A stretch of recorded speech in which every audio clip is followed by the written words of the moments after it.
into enikeze amandla ngaphezu kwakho leyo nto leyo iyakulawula leyo nto. Ayikho into enamandla by default, into iniko wena amandla bese iba namandla ngaphezu kwakho.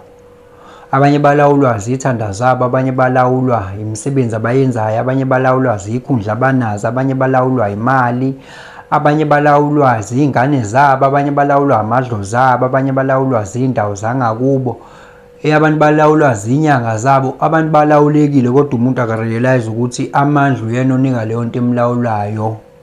Ayikho into enamandla by default. Yazi kwakwenzeka isimanga, kwathiwa ngezikhathi zokhuvethe lulu asigome. Ngathi mina kuphi khona nakamhlola ngiyenzi leyo nto.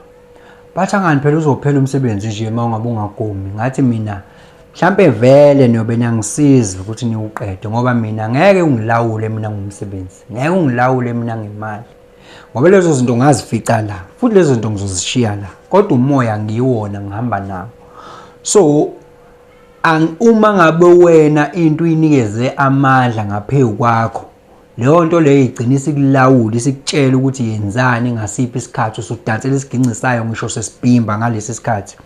Ubingelela changes akhasho ukuthi kungenzeka noma yini, noma inini, noma kanjani, kunoma ubani, ngoba impilo ayisiyona lento ucabanga ukuthi iyona. Possibilities are infinite in the universe. Your own consciousness is your own limitation. Kukude lapho esisuka khona futhi kukude lapho esiya khona. Beka phansi umoya, ungatatazeli. Yabona thina esathola lento ekuthiwa spiritual awakening, sathola iqiniso and sajike sazi ukuthi iqiniso lilodwa iqiniso. Konke lokho okunye amanga. There's only one truth. Omunye uzongibuza ukuthi iliphi lelo qiniso. Cha, makungakabi isikhathi sokuthi ulazi, ngeke uzulazi. Uyolazi nawe mase sekufika isikhathi, right? Wena nje iba khona nje la kulolu hambo likamoya. Yabona, uma wazile ukuthi into enamandla la wena, uma uqale wazi lokho ukuthi into enamandla la wena, uyoyekela ukubamba abantu ebekumela ngabe uyabadedela bahamba.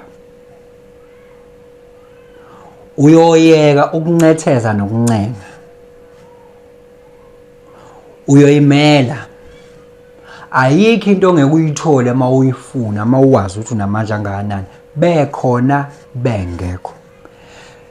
Yabona, uma mina ngizokutshela ukuthi into e1 2 3 ibalulekile kakhulu, bese nabantu bavuma ukuthi ibalulekile, bese leyo nto leyo ngiyenza lento ukuthi